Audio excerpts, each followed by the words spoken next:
Então a gente precisa entender bem isso. Por exemplo, com Jesus, o Espírito Santo tinha as particularidades com ele. Então tem duas coisas que a gente precisa observar: o que é prescritivo na Bíblia e o que é descritivo. Então vamos lá. Aconteceu algo com Jesus. Olha que coisa terrível. Ele cospe no chão, faz lodo, mistura na terra, passa nos olhos do cego e a seguir ele tem a visão recuperada. Isso é algo prescritivo? Não. É descritivo. Não é uma norma. É algo que está descrito na Bíblia para a gente saber o que aconteceu, mas não pode ser utilizado como regra. E é justamente isso que a gente vê tanta meninice na igreja hoje. Se brincar, vai ter gente que vai querer cuspir no chão, fazer o que Jesus fez para ministrar a cura na vida de alguém. Olha, eu tô vendo um vídeo aí nas redes sociais aí de um sei lá que igreja é, pastor, que ele bebe um copo de água, bebe não, enche a boca de água e cospe a água na cara do cara lá, do membro lá, para ser curado. Então é muita palhaçada. Eu postei ontem no meu Facebook particular o seguinte, que uma música ampocêntrica hoje ela tem muito mais valor do que a palavra de Deus pregada. Infelizmente é algo triste, pastor. Você coloca uma música lá, você posta uma música lá de algum cantor famoso que esteja enaltecendo o ego humano. Você vai vencer, a tua vitória está chegando, Deus está olhando para você, porque as músicas hoje cristãs é só isso. E você coloca um versículo bíblico lá, as pessoas vão dar mais likes e comentários sobre aquela música do que o versículo ou uma palavra ali que você postou. Olha o nível de espiritualidade que está essa igreja evangélica hoje. Isso que eu falo, o organismo, igreja não, mas a instituição, para mim ela não tem jeito mais não. Falida. Eu acredito que se fala muito em restauração. Eu acredito que restaurado vão ser aqueles que reconhecem que precisam e se humilham. Esses serão restaurados. É a mesma coisa daqueles que sentem uma dor, aí alguém orienta e fala, vai no médico. Aí a pessoa vai no médico, aquele profissional que cuida disto, aí ele prescreve um medicamento e fala, olha, você vai ter que fazer durante tanto tempo esse tratamento, aí você vai ficar restaurado. Se a pessoa continuar naquilo que o médico falou, a tendência é o quê? É ela ser restaurada, porque o profissional falou para ela, ele estudou para isso. Então, eu tenho muita dificuldade de falar assim, Deus vai restaurar a sua igreja.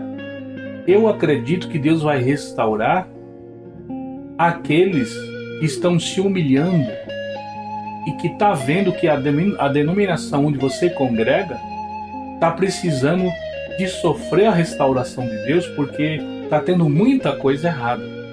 Então, por conta dessas orações intercessórias, Deus vai restaurar. Mas aqueles que se humilharem e reconhecerem que precisa de serem perdoados, de serem restaurados. Os demais, meu amigo, eu não acredito. Eu penso dessa forma. Eu não acredito. Nós estamos vivenciando um momento muito ruim na Terra. Nós estamos aí há um bom tempo já experimentando os exploradores da fé. São aqueles que fazem menção de versículos isolados da Bíblia, diga-se de passagem, tiram do texto, do contexto, versículos e joga. Eu nunca gostei disso. Eu nunca gostei de caixinha de promessa. Só tem promessa, nunca tem advertência de Deus ali. Exatamente. Então isso é um perigo, porque eu vejo gente falando aí, olha, a vitória é sua. Essas cantorias, Deus vai te dar a vitória. Outro dia eu vi um pastor falando, o pessoal falando, olha, ora pelo meu filho, pelo filho da minha parente, porque ele está na UTI. Irmã, a vitória é sua. Isso é fé? Se for fé, amém. mas você tem que primeiro entender a situação para você saber como vai orar por aquilo. Eu já orei, já aconteceu comigo de ir num hospital orar por uma pessoa específica, que eu fui convidado pela família, e logo que eu saí do hospital, que cheguei em casa, isso foi numa sexta-feira, num domingo, já foram ao meu encontro dizendo que depois que eu saí, a pessoa recebeu alta. E os próprios enfermeiros e médicos ficaram aterrorizados. Eu não. Eu só orei, clamei a Deus com fé. E o Senhor achou importante dar alta para aquela pessoa. Quer dizer, curar aquela pessoa para que ela tivesse alta, né? Alta por conta dos profissionais. E interessante é que tinha mais gente no leito ali. E eu fiquei sabendo que eu orei especificamente por aquela pessoa. Mas as pessoas que estavam naquela ala, todos receberam alta. Isso foi um testemunho maravilhoso. O Senhor usou uma fé racional, acho que Romanos 12, né? Não vos conformei com este mundo, mas apresentei vossos corpos como sacrifício vivo, santo e agradável a Deus, que é o vosso culto racional. O Senhor fez o quê? Um culto, uma oração racional. Não é uma oração de caixinha de promessa como esses muitos fazem. Hoje a gente vai para redes sociais, principalmente Facebook, YouTube, tem muitas igrejas, das grandes às pequenininhas, nas redes sociais. E o que se mais vê lá é isso. É as caixinhas de promessa tirando para tudo quanto é lado. Campanha dos 7 selos. Campanha das 7 vitórias. E depois desses 7 dias você vai alcançar a sua vitória. Mas o que garante que eu vou alcançar a minha vitória? E onde que danado está na Bíblia esse pensamento de caixinha de promessa?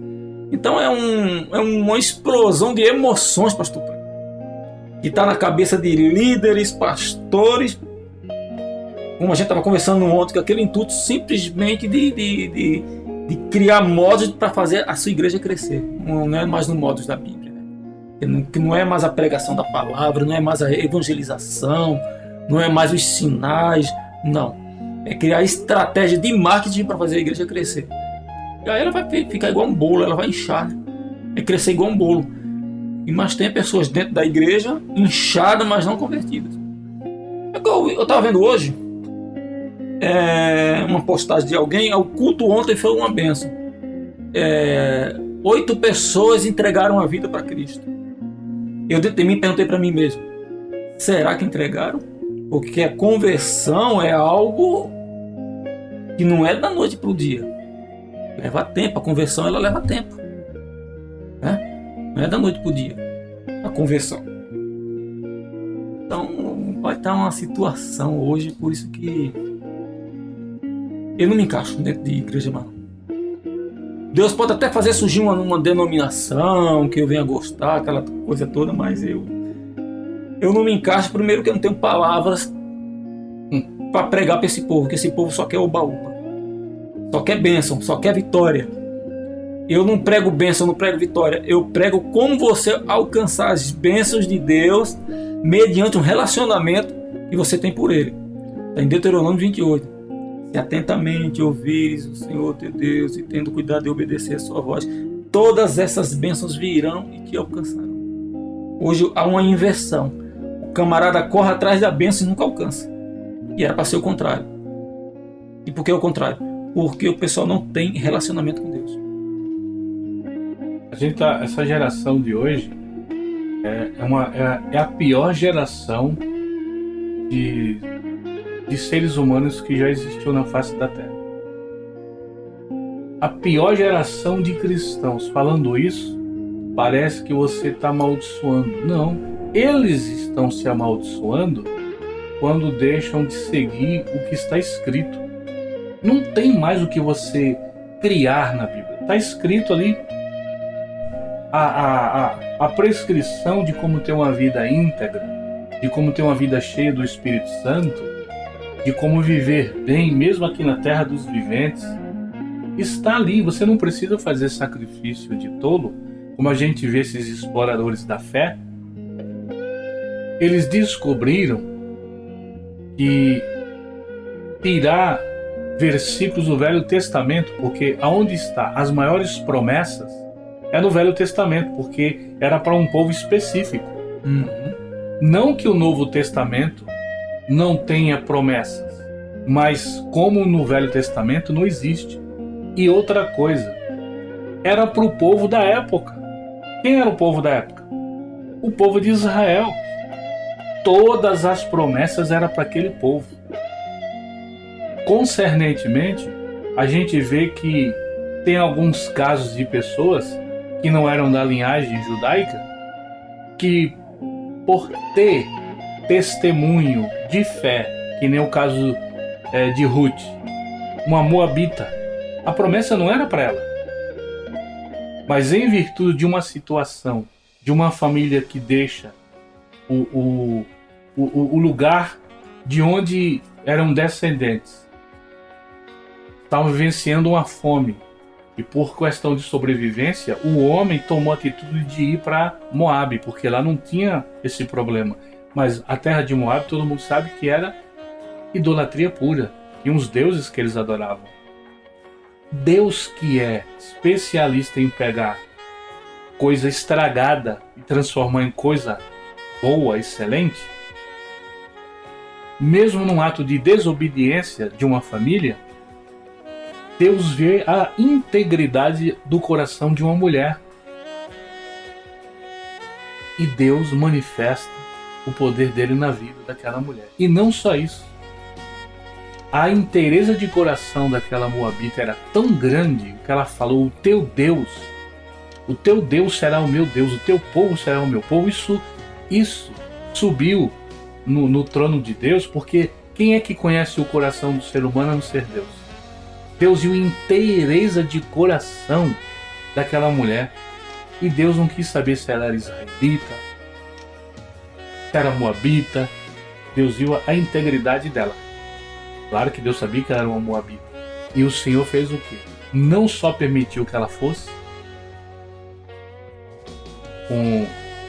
com Noemi, né, para voltasse para sua terra, como também, num ato de generosidade e de amor, preparou um casamento excelente para uma moabita casar com Boaz, que era de uma linhagem nobre. E aí onde entra a genealogia de Cristo. Exatamente. Então você vê que Deus tremendo. Aí você vê hoje uma geração e os pseudos apóstolos, bispos, pastores e não sei o que mais, né?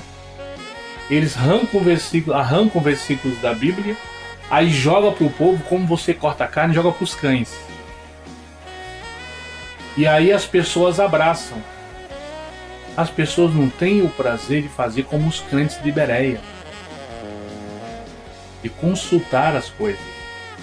Não importa se era Paulo, Timóteo, Barnabé que ia subir para Bereia. Eles queriam saber o que esses homens pregam, que pregam realmente o que está escrito na palavra de Deus. E tiveram uma surpresa, porque aqueles tinham um comprometimento com Deus. Não esses pseudos lobos vorazes que ficam aí ensinando o povo a fazer sacrifício. E é interessante que o sacrifício é só financeiro, né? Só. Tem sacrifício maior do que você estar numa sociedade podre, onde o secularismo domina, onde o errado é certo, vamos dizer assim, onde o certo não tem valor, é tolice. E você está numa sociedade dessa, em meio a tanta essa patifaria que a gente vê na sociedade, encontrar um cristão verdadeiro que diz: não, eu não aceito propina, eu não aceito ter amante, eu não aceito roubar, eu não aceito fazer isto porque eu tenho um compromisso com Cristo. E esse é o sacrifício que Jesus fala, né? Aquele que quer vir após mim, negue-se a si mesmo, toma a sua cruz e siga-me. Esse sacrifício hoje ninguém prega. Não prega porque... São raros. Não prega porque isso não é do interesse desse tipo de gente. Essa gente não tem comprometimento com Deus. Ô, pastor Tony, e se eu ver que o negócio está tão feio, que até as igrejas e ministérios pequenos, que antes criticavam esses ministérios grandes por fazerem isso, estão fazendo hoje as mesmas coisas, porque esses ministérios grandes cresceram e eles também querendo que as suas igrejinhas cresçam, seguem o mesmo sistema, a mesma linguagem, o mesmo padrão de crescimento deles, que é antibíblico. Exatamente. Então a gente vê aí, nós estamos vivenciando já um bom tempo, porque essas igrejas, essas megas igrejas que tem aí hoje, desses pseudos apóstolos, bispos e pastores, eles já conseguiram, vamos dizer assim, fortalecer o seu império. Então eles reinam. E aí eles têm um bando de pessoas que não têm o cuidado de examinar as escrituras, porque é as que testificam de Cristo, e abraçam tudo o que essa gente lança para eles. Não querem examinar. No passado o Senhor já falou, olha, em Oséias, o meu povo perece porque eles faltam o quê? Conhecimento. Então quando você tem conhecimento, você tem um cuidado pelo preço que você pagou de ler a palavra, de estudar a palavra de Deus, de não cair no engodo dessa gente, de julgar todas as coisas. Olha, um católico, você falou, um católico praticante, hoje ele ama muito mais a palavra, da forma lá que eles entendem, do que muitos que se dizem evangélicos amantes da palavra. Um católico hoje, ele é um bom católico em vista de muitos, não todos, mas de muitos evangélicos. Com certeza. E aí você vê o quê? Aí você vê hoje um evangelho da facilidade, que esse evangelho que estão pregando aí, sem medo de errar. Eu tenho 40 anos de fé, são 35 anos de ministério, e vou te dizer uma coisa para você. Esse momento que a igreja vive, a igreja de Cristo, ela está apática, ela não reage, não prega mais contra o pecado. Hoje você só fala, tem uma rede apostólica aí, e que eu nunca vi uma doença dessa. Todo mundo hoje é apóstolo. Já tem mulher aí que é apóstola. Fala para mim, qual é o fundamento bíblico para isso? E esse culto apostólico? Porque parece que esse culto que tem mais música do que oração e pregação da palavra, acho que vem dessa linha apostólica aí, né? Você faz um culto hoje em qualquer igreja aí, é música, música, música, música, e a maioria das músicas, vou poder falar que 95% é ampocêntrica. Sobra pouquíssimos minutinhos ali para oração, pouquíssimos minutinhos ali para a palavra, porque o culto hoje é só música, é só festa. Eu não me encaixo num lugar desse. A igreja, a gente vê que o Salvador, o Senhor nosso Jesus, ele se sacrificou, pagou um preço muito alto para que ele pudesse ter uma igreja forte. Mas forte em que sentido? Forte em santificação, forte em oração, forte em evangelização, forte em coinonia, em comunhão, forte na comunhão com o Espírito Santo. Aí você pega Atos 2 e o versículo final lá, 47, louvando a Deus e contando com a simpatia de todo o povo. Todos os dias o Senhor acrescentava à igreja aqueles que haviam de ser salvos. A igreja, ela era tão forte. Por que ela era forte? Porque Jesus veio ensinando muitas coisas. E esses discípulos, que agora eram apóstolos, eles ensinavam o povo o que eles tinham recebido de Jesus. Não era, quando a Bíblia fala lá, que todos os dias eles estavam ali ouvindo a doutrina dos apóstolos. Mas quando fala a doutrina dos apóstolos, os ensinamentos dos apóstolos, não é que era dos apóstolos, é porque eles estavam ensinando o que eles aprenderam de Jesus.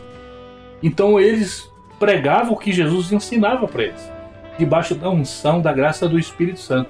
Então a igreja, ela foi o que foi, fez a diferença e pagou um preço muito alto, foi perseguido, muitos foram mortos na época, porque ela não saiu da linha, não tem método, não tem um segredo. O segredo é ter uma vida de santificação, é observar a igreja mãe. Está prescrito ali, é o que a igreja tem que fazer para ela crescer. O problema é que as pessoas hoje estão tão vazias do Espírito Santo que elas querem criar métodos. Eu conheço pessoas que ficam querendo entregar pão nas casas com mensagem para poder as pessoas irem para a igreja. Isso não é evangelismo. Isso não é evangelismo. Assistência social. Exatamente, é uma obra social, faça. Evangelização não é isso, meu amigo. Evangelização faz o que faz as testemunhas de Jeová, mesmo com o ensino errado, que a gente sabe que a tradução do Novo Mundo, e eu posso falar como ministro do Evangelho de Cristo, a tradução do Novo Mundo é uma tradução completamente equivocada, completamente errada. Entendeu? Então, mas eles fazem evangelismo. O que as testemunhas de Jeová fazem é evangelismo. É o que a igreja de Cristo deveria fazer, que é o que a igreja primitiva fazia. Se eu me lembro aí o Filipe Diácono, né? Que saiu de Jerusalém e foi pregando de cidade em cidade, curando os enfermos, expulsando os demônios e pregando a Cristo para as pessoas, batizando pessoas. Um desses é o Eunuco, até que ele chega, acho que é em Cesareia, né? Lá estabelece uma igreja e mantém um ministério de evangelista. Quando os apóstolos futuramente vão visitar ele, a Felipe, o evangelista, ele deixou ser diácono para se tornar evangelista, porque ele saiu dali de Jerusalém fazendo isso que o senhor está falando, um evangelismo, com sinais, prodígios e maravilhas, pregando a palavra de Deus. Então o segredo é isso aí, o segredo é Atos. Ah, mas isso aí foi no passado. Deus não mudou, Jesus não mudou, o Espírito Santo não mudou. O que mudou, e é por isso que a igreja está nesse estado deplorável, espiritualmente falando, e também a nível moral. Muitas lideranças perderam o temor de Deus. Então hoje tem muita coisa errada dentro da igreja, e aqui nós estamos buscando igreja, conversando, buscando igreja perfeita, não é isso. Mas a gente não pode aceitar esse tipo de liderança. Hoje as pessoas, os líderes hoje perderam a visão. É até uma desonra para aqueles que chegaram aqui há muitos anos atrás, estabeleceram igrejas com as Assembleias de Deus, como Igreja Batista, Presbiteriana, Metodista, Luterana, Menonitas e outras igrejas pentecostais. Então, a igreja, ela perdeu a referência, porque esses líderes, eles não seguiram o bom exemplo dos seus fundadores do passado. Você vê hoje as Assembleias de Deus, é um corpo esquartejado. O que mais tem hoje é ministérios que você não sabe nem por que o cara está na esquina ali e abriu aquela igreja. Você não sabe de onde ele veio, você não sabe se ele adulterou, se ele roubou a igreja, o que ele fez, e as pessoas vão entrando. As pessoas não têm o cuidado de procurar saber, pelo menos, por amor próprio, a si e a sua família, para você saber onde você está entrando. Porque hoje estão se pregando o evangelho de interesse financeiro. Sacrifício hoje, como você falou, é só dinheiro. Por quê? Porque isso traz milhões para esses homens. É por isso que rapidamente caras como Valdomiro Santiago tá aí com fazendas, fiquei sabendo que tem até helicóptero particular, avião, a jato, a Genor Duque, que veio bem depois, já tá por aí. Esses dias meu filho tava mostrando pra mim um vídeo, é só você entrar que você vai ver se eu tô falando mentira ou verdade. O cara chorando, mostrando no YouTube, numa rede social, olha o que Deus me deu, uma Ferrari. Você acha que Deus está preocupado em dar a Ferrari para um pastor liderança de igreja, com tanta gente na África sendo perseguido, lá os missionários que dependem de ajuda aqui de igrejas tradicionais, conservadoras, para se manterem, lá em Mali, mataram um monte de crentes que estavam adorando a Deus no Sudão, uma perseguição terrível. E você acha que Deus que é esse? Que está preocupado em dar para um explorador da fé, como esse Agenor Duque, como esse Valdomiro Santiago e outros tantos aí, que só vê as pessoas como notas de dinheiro. É assim que eles veem as pessoas, não vê como ovelhas. E o próprio Jesus e Mateus vem falando sobre isso. E o próprio Paulo, escrevendo a Timóteo, nas suas cartas, ele fala que viriam tempos difíceis. nós estamos vivenciando esses tempos difíceis. Os exploradores da fé já estão há um bom tempo arrancando dinheiro de todo mundo. Só que tem uma coisa: a Igreja de Cristo não está reagindo. A Igreja é a instituição divina, a única igreja que pode fazer a diferença, não só no Brasil, mas em qualquer lugar do planeta, é a Igreja de Cristo. E ela não está reagindo. Pelo contrário, uma grande parte está absorvendo toda essa lama que está sendo jogada dentro da igreja. A gente está dentro daquele contexto lá das 10 virgens. Eu vejo que as 10 estavam cochilando, estavam dormindo. Até as 5 que eram prudentes estavam dormindo. A igreja está nesse cochilo. Exatamente. Mas sabe o que acontece? O próprio Cristo, entre tantas coisas maravilhosas que ele vem ensinando, pregando, ele fala assim: porventura, quando o Filho do Homem retornar à terra, encontrará fé? Você lembra quando a Bíblia fala que Deus, houve um tempo que o Senhor procurava na terra verdadeiros adoradores para o adorar? Será que o Senhor vai encontrar cristãos? Eu tenho certeza que vai encontrar ainda bons cristãos, bons pastores, bons homens e mulheres de Deus que não abrem mão dos ensinamentos de Cristo. Eu tenho certeza, em vista dessa grande massa humana que abraça qualquer coisa. As pessoas querem pegar os atalhos para serem abençoados por Deus. Infelizmente é um equívoco. Você não vai encontrar Deus em atalho. Porque o próprio Cristo veio pregando, entre tantas coisas, ele disse assim: eu sou o caminho. Ele não falou, eu sou os atalhos. Eu sou o caminho, a verdade e a vida. Ninguém chegará ao Pai a não ser por mim. Então quem tiver indo aí por atalhos de pseudos apóstolos, bispos, pastores e outros mais aí, padres, cardeais e etc., vai ter uma grande surpresa, porque Jesus veio pregando que ele é o caminho. Ele não falou que ninguém mais é o caminho. Ele falou: eu sou o caminho, a verdade e a vida. Ninguém vem ao Pai senão por mim. Então, o que ele dizer para isso? O centro de tudo é Deus. E para chegar até Deus, o Pai, tem que passar por mim. Então, por aí já coloca tudo isso por terra. Então, esse sacrifício que as pessoas estão fazendo aí para ter Deus, para ter a bênção de Deus, é um equívoco, é uma mentira de gente que só visa dinheiro. Pastor Tan, o senhor acredita que haverá um avivamento ainda nessa igreja? Não estou falando esse avivamento que muitos pensam aí de rodopiar, de falar em línguas, que somos pentecostais, nós cremos no falar em língua dos anjos. Eu estou falando um avivamento no se voltar para a oração e para a palavra.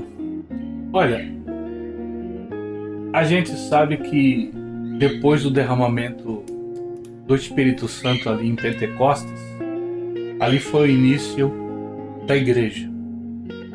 Então, o grande avivamento aconteceu ali. Houve outros tipos de reavivamento, que é a palavra correta, né? Então a gente vai lembrar o avivamento da Rua Azusa. Mais importante, o mais notório de todos aí, né? Que chama mais atenção. Exatamente, que ali foi algo tremendo. E você via a ação do Espírito Santo salvando vidas, renovando vidas, e as vidas famintas. Fazia o que uma pessoa que se diz cheia do Espírito Santo, se realmente é o Espírito Santo, vai fazer, que é evangelizar. E que eles faziam. Eles queriam compartilhar, koinonia, né? Koinonia não é só comunhão, significa também compartilhar algo. Eles queriam compartilhar. E de lá saiu missionário para todo lugar do mundo, né? Todos os lugares do mundo. Aqui no Brasil. Exatamente. Então, assim, eu acredito que antes do arrebatamento da igreja, que pode acontecer a qualquer hora, né? Qualquer momento, o Senhor está de olho. Tem muita gente boa ainda que gasta tempo orando, que não se contaminou, que está chorando porque está vendo a situação da igreja, dos ministérios, né? Então, eu acredito que vai ocorrer, sim, na vida dessas pessoas, o reavivamento espiritual. Eu tenho certeza absoluta disso, que vai acontecer. Eu mesmo quero que isso aconteça na minha vida, na vida da minha família, de outros bons pastores e cristãos que eu conheço, que são pessoas de Deus, que estão ali no dia a dia orando, lendo a palavra, evangelizando. Usou esse momento difícil da pandemia para poder fazer essas lives que não vão, com esses pastores que falou que não vai ter a live porque pessoas em outros países querem que continue, porque às vezes a pessoa não tem acesso à igreja, tá num leito de hospital, acessa ali o seu aparelho aí e ouve uma boa mensagem. Isso é lindo demais. Ô pastor Antônio, essa pandemia, a própria Bíblia fala o seguinte, que todas as coisas cooperam para o bem daqueles que servem a Cristo Jesus. Então essa pandemia, ela trouxe algo bom, né? Dentro desse contexto, essa palavra aí que a Bíblia, que eu relatei da Bíblia. Porque, como você está falando, muitas pessoas que não iam num culto evangélico, ou muitas pessoas que não tinham acesso à igreja, como em alguns países aí que a gente sabe, onde há perseguição, hoje consegue assistir o culto no seu próprio lar através de uma live, né? É verdade. Então Deus teve que permitir que algo acontecesse para que a igreja viesse trabalhar um pouquinho mais nessa área de evangelização. É verdade. E outra coisa, até porque o nosso Deus, a gente fala, nosso Deus é muito inteligente. Ele é a própria inteligência, a própria ciência, a própria sabedoria, né? É um Deus de amor. Eu fico assim pensando como tem cristãos que é tão irresponsável consigo mesmo e com as pessoas de fora. Eu estava ouvindo uma pessoa falando com a minha mulher, dizendo assim: mas essa coisa aí dessa Covid-19, essa pandemia aí, a gente não pode ficar preso nisso não, porque nós habitamos o esconderijo do Altíssimo e a sombra do Deus Onipotente nós descansamos, nenhuma praga chega na nossa casa. Você vê como as pessoas estão habituadas a arrancar versículos da Bíblia? Arrancar versículo do contexto? É um perigo isso. Porque nós temos responsabilidade social. E parece que os cristãos, eles espiritualizam tudo. Numa grande maioria dos cristãos, é o maior erro. Eles espiritualizam tudo. O cristão pega gripe. O cristão fica doente. O cristão pode ficar hospitalizado. Por isso que o pastor vai lá, ou vai uma irmã de oração, ora, unge com óleo e Deus levanta. Ou então o Senhor recolhe, porque a gente não sabe o propósito de Deus. A gente vai com fé e ora. Mas aí a gente tem que fazer o quê? Senhor, seja feita a tua vontade. E de repente, se for vontade de Deus, Deus levanta aquela pessoa. Ou Deus recolhe, porque a gente não sabe o propósito de Deus. E Ele não tem a obrigação de revelar tudo, é só o que Ele quer. Mas tem pessoas que, se for num culto e não tiver profecia, o culto não foi bom. Porque está habituado. Se não tem uma revelação, não foi bom. Então essa pandemia, ela mudou muito os hábitos das pessoas. Tanto de crentes como descrentes. Por exemplo, aqueles cristãos que estavam buscando a direção de Deus porque já congregou, e é cristão sério, família séria, já congregou em lugar A, B e C, mas não adianta. Parece que a liderança de igreja é a mesma coisa. É só confusão, é só meninice. E essas pessoas têm compromisso com a palavra, têm compromisso com Deus. Não quer brincadeira. Aí, de repente, a pessoa, atrás de uma live, encontrou um pastor com a sua esposa que está fazendo a live, mas tem uma palavra de fé, tem uma palavra do trono. O louvor ali é uma bênção. Opa, tô ficando por aqui. É melhor ficar por aqui do que ir numa igreja onde só tem problema, onde eu saio pior. Tem muitas pessoas depois dessa pandemia que não vão voltar mais para o lugar de onde estavam. Porque encontraram isso que o senhor está falando. Dentro do seu próprio lar, a palavra de Deus. Um culto abençoado, que eles não encontraram na denominação que eles congregavam antes. Aí o que acontece? Aí essas lideranças vão tomar ciência disso e vão começar a falar o que não deve. Aí, ó, crente agora quer saber só de live. Pera aí, na pandemia a live não era boa, agora não é mais? Paulo, entre tantas coisas que ele escreveu ao jovem evangelista Timóteo, Paulo tinha um carinho muito grande por Timóteo. Era um filho na fé. Era um exemplo para Paulo, aquele moço. Só que ele era jovem, tinha responsabilidade, não dava mole para as coisas do secularismo, do mundanismo. E entre tantas coisas que Paulo escreve a ele fala uma coisa que eu abraço. Timóteo, tenha cuidado de ti mesmo e da sã doutrina. Vamos entender duas coisas. O que é ter cuidado de ti mesmo? Ô meu irmão, se você está num lugar que é só confusão, onde não te respeitam, onde não deixam você fazer aquilo que Deus realmente te chamou para fazer, você está perdendo tempo nesse lugar. Porque o teu negócio é com Deus ou com o ministério? Você nasceu de novo. Você foi gerado na fé em Cristo. Para estar preso à liderança de igreja, onde não te respeitam, onde não deixa você fazer o que Deus chamou você para fazer, tenha cuidado de você mesmo, dos seus, da sã doutrina, que é o conjunto de benefícios de Deus para as nossas vidas. Tenha cuidado para que você continue se santificando, se consagrando, sendo cheio do Espírito Santo, lendo a palavra de Deus, buscando a Deus de madrugada, de manhã à tarde, a hora que você tem disponibilidade, levar uma palavra amiga para uma pessoa necessitada nesse tempo de pandemia. Então, tenha cuidado de você mesmo. Paulo escreve para ele e fala assim, tenha cuidado de você, Timóteo. Você tem um chamado, vigie, não deixe ninguém querer manipular sua mente, não deixe... Tem cuidado, ela de uma profundidade tremenda. Cuidado para você não se envolver com negócios. Tem aqueles irmãos que gostam de trazer coisinha, daqui a pouco você está envolvido numa situação que não te diz respeito. Não foi para isso que Deus te chamou. Então tenha cuidado de ti mesmo. Abra os seus olhos. Cuidado com fábulas profanas. Cuidado com gente que chega dizendo, irmão, olha, o Senhor é uma bênção. Mas na verdade eles querem atrapalhar você de continuar pregando, fazendo a obra de Deus. Não deixe que nada venha roubar aquilo que Deus colocou na sua vida. É por isso que os ministérios estão arrebentados. Você vê pastores por aí que não tem conteúdo as mensagens. Hoje acha que todo mundo hoje é pregador do Evangelho. Não estudam a Bíblia, pastor Dan. Eles não estudam a Bíblia. Raramente durante uma semana, entre um domingo e outro, eles pegam na Bíblia para ler ou estudar. Para ler, porque estudar eles não estudam. Não estudam, infelizmente. Não, o quadro da igreja hoje você vê, né? Tem igrejas por aí que tem o Carna Cristo. Liberaram para fazer o Carnaval de Cristo.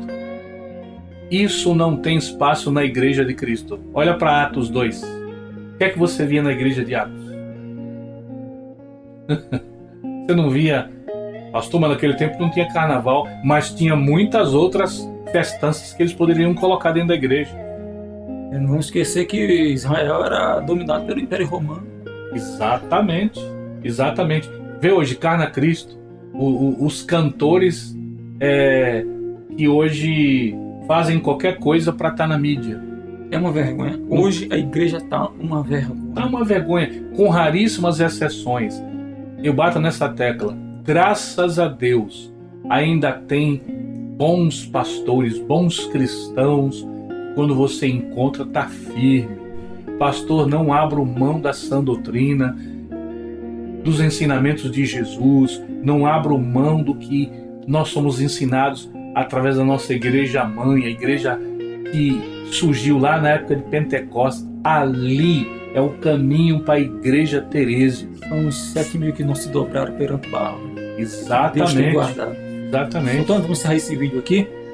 Que Deus abençoe você em nome do Senhor Jesus. Se esse vídeo te abençoou, compartilha e curte. Que Deus te abençoe em nome do Senhor Jesus.